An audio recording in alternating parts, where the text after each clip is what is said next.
সুপ্রিয় কৃষক বন্ধু, এই ভিডিওটি তাদের জন্য যাদের সবজি বিশেষ করে পটল এবং বেগুনে অতিরিক্ত মিলিবাগের আক্রমণ হয়েছে, দমন করতে পারছেন না তাদের জন্য।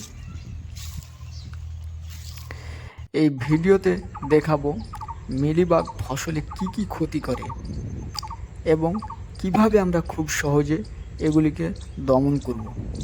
আশা করি ভিডিওটি প্রথম থেকে শেষ পর্যন্ত দেখবেন এবং ভিডিওটি ভালো লাগলে লাইক করুন এবং সবজি চাষ সংক্রান্ত গুরুত্বপূর্ণ ভিডিও পেতে চ্যানেলটি সাবস্ক্রাইব করুন। প্রথমে জানব মিলিবাগ গাছের কোথায় আক্রমণ করে এবং কি ক্ষতি করে। এটি গাছের কাণ্ড, ফলের বৃন্ত, পাতার নিচে, ফলের গায়ে আক্রমণ করতে দেখা যায়।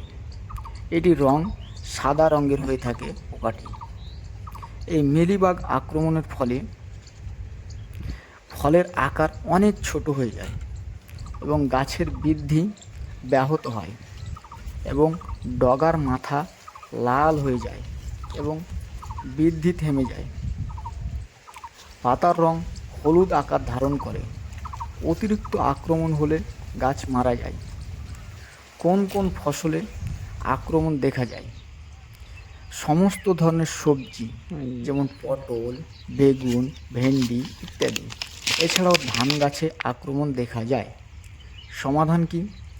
এটি দমন করার জন্য ইমিডাক্লোপিড 70% WG এবং থায়ামেথক্সাম 25% WG, এই দুটো যে কোনো কোম্পানির, এবং সাথে একটি শ্যাম্পু 20 লিটার জলে মিক্স করে বিকেলের দিকে স্প্রে করলে মিলিবাগের সাথে সাথে সাদামাছি এবং থ্রিপস সম্পূর্ণরূপে মারা যাবে।